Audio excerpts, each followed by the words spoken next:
So today I want to bring 2 days to your attention. July 2nd, 1776 and April 15th, 1989. On July 2nd, the fighting stopped and the United States became our own country when we separated from Britain. On April 15th, the fighting stopped, but for a different reason. The protesters in Tiananmen Square, China, were killed by their government, and their protest was stopped. The United States was founded on democracy and freedom, and because of this, we learned to hold these things as important. But right now, there's a threat to freedom in Hong Kong when China is abusing them and trying to take away their freedom. And 10 years ago, my family and I adopted a young girl from China, and last summer we actually went back to go see where she was from. And as we landed, we met our tour guide, and she immediately warned us not to misbehave in front of any officials, because if we did, we could be sent back to the United States, and she could be detained in China. So I've seen the threat of the Chinese government firsthand, and now I want to explain it to you as it relates to Hong Kong. Hong Kong deserves their own chance of freedom despite any attempt from the Chinese to take it away. And today I'm going to explain to you the problem, what causes this problem, and then steps we can take as individuals and as a country to fix this issue. So the problem is the Chinese decision to attempt to take control over Hong Kong. And this is actually a huge issue and really a choice made by a world superpower. So it's not something that's super easy to impact as individuals. So I want to focus on a more realistic issue, which is that our government and our companies aren't doing anything to stop this. So the United States is an international symbol for freedom, hope, and democracy. And as such, Hong Kong hopes that we would help them in their fight against China. But the sad reality is that we're not. It's impractical for the two world superpowers, the United States and China, to fight over the government of a small island. And furthermore, we're in the midst of a trade war with China, run by a transactional president. And Trump himself admitted that the United States will stay quiet on the Hong Kong issue as long as Washington and Beijing are making progress on trade talks. And the support for China doesn't end with our government, but also our companies. China has one of the largest markets in the world at 1.5 billion citizens. And as such, all these companies want to get into these markets, but to do so, they have to listen to the government.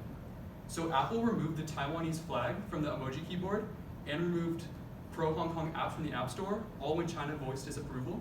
And Blizzard, a gaming company, banned one of their professional competitors when he spoke out in favor for Hong Kong. And this is the problem, but next I'm going to explain what caused this. So the main cause of this problem is that China is slowly passing legislation to limit the freedoms of Hong Kong. And according to Gruner, a writer with the New York Times, Hong Kong wasn't always a part of China. It was originally a British colony until it was sold to China in 1997. But this sale was made under one condition, that Hong Kong remained democratic.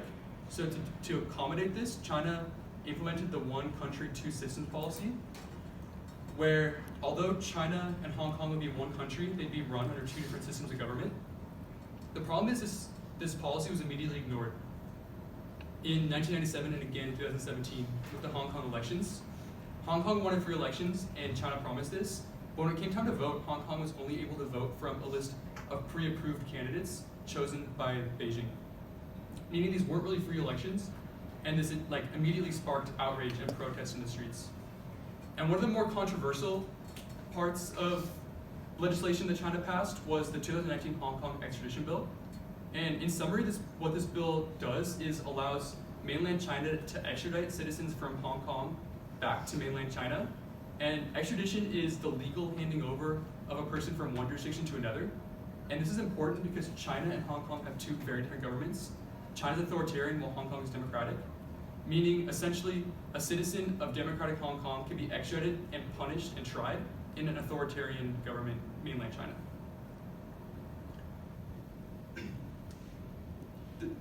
So this is a huge problem, but there are steps we can take as individuals and as a country to solve this.